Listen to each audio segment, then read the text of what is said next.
மக்களே, அலெக்சாண்டருக்கு பிறகு கடல் கடந்து உலகையே நடுங்க வச்ச ஒரே மன்னன் யார் தெரியுமா? அதுவும் ஒரு தமிழ் மன்னனுங்க. வேற யாரு? அவர் தான் மகா சக்கரவர்த்தி ராஜேந்திர சோழன். உலக வரலாற்றிலே இந்திய எல்லைகளை தாண்டி நிலம் மற்றும் கடல் ரெண்டுலையுமே வெற்றி கொண்ட ஒரே தமிழரசன் ராஜேந்திர சோழன் தான். இவரோட தந்தையை பத்தி நம்ம எல்லாருக்கும் தெரியும், ராஜராஜ சோழன். அவருக்கும் தோல்விகள் கிடையாது, ஆனா அவருக்கு தோல்வி பெறுவதற்கான சில சிம்டம்ஸாவது இருந்தது. இவருக்கு அது கூட கிடையாது, தொட்டதெல்லாம் வெற்றி தான் அப்படின்ற மாதிரியான ஒரு ஏறுமுக வாழ்க்கையை தான் இவர் வாழ்ந்திருக்கார்.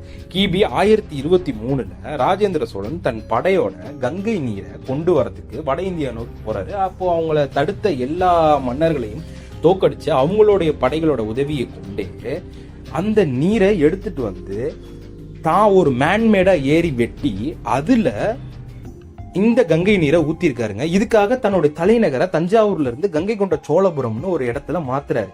அதுக்கு இன்னைக்கு யுனெஸ்கோல ஒரு அங்கீகாரம் கொடுக்கறாங்க. தலை சிறந்த கலாச்சாரம் மிக்க கோயில்கள்ல நம்ம கங்கை கொண்ட சோழபுரம் இருக்குங்க. இது எங்க இருக்குன்னா கரெக்டா நம்ம ஜெயகொண்டம் இருக்குல்ல, அங்கனக்க இந்த கோயில் இருக்கு. இதை மட்டுமா இவரை பயமுறுத்துறதுக்கு இதெல்லாம் பயமுறுத்துறதா அப்படின்னு கேட்டீங்கன்னா இல்லைங்க. எது பயமுறுத்துச்சு அப்படின்னா, ராஜேந்திர சோழன்னா இந்திய வரலாற்றிலேயே முதல் முறையா கடற்படை நிறுவன தனியா கடற்படைக்குனே தனியான வீரர்களை உருவாக்குன ஒரே மன்னன் ராஜேந்திர சோழன். ராஜேந்திர சோழன் மட்டும்தான் மலேசியா, இந்தோனேஷியா, சிங்கப்பூர் வர சோழ கொடியை பறக்க வச்ச ஒரே தமிழ் மன்னன். அதுவும் எப்படின்னா சாதாரண போர் இல்லைங்க, கப்பல்லே போய் போர் புரிஞ்சுட்டு கப்பல்லையே உலாவுறது கடல்ல. ஸோ இவரோட டெக்னிக்ஸை பத்தி நான் தனியா ஒரு வீடியோ சொல்றேன். இவருக்கு தெற்காசியால ஒரு பேர் வச்சிருக்காங்க, என்ன தெரியுமா?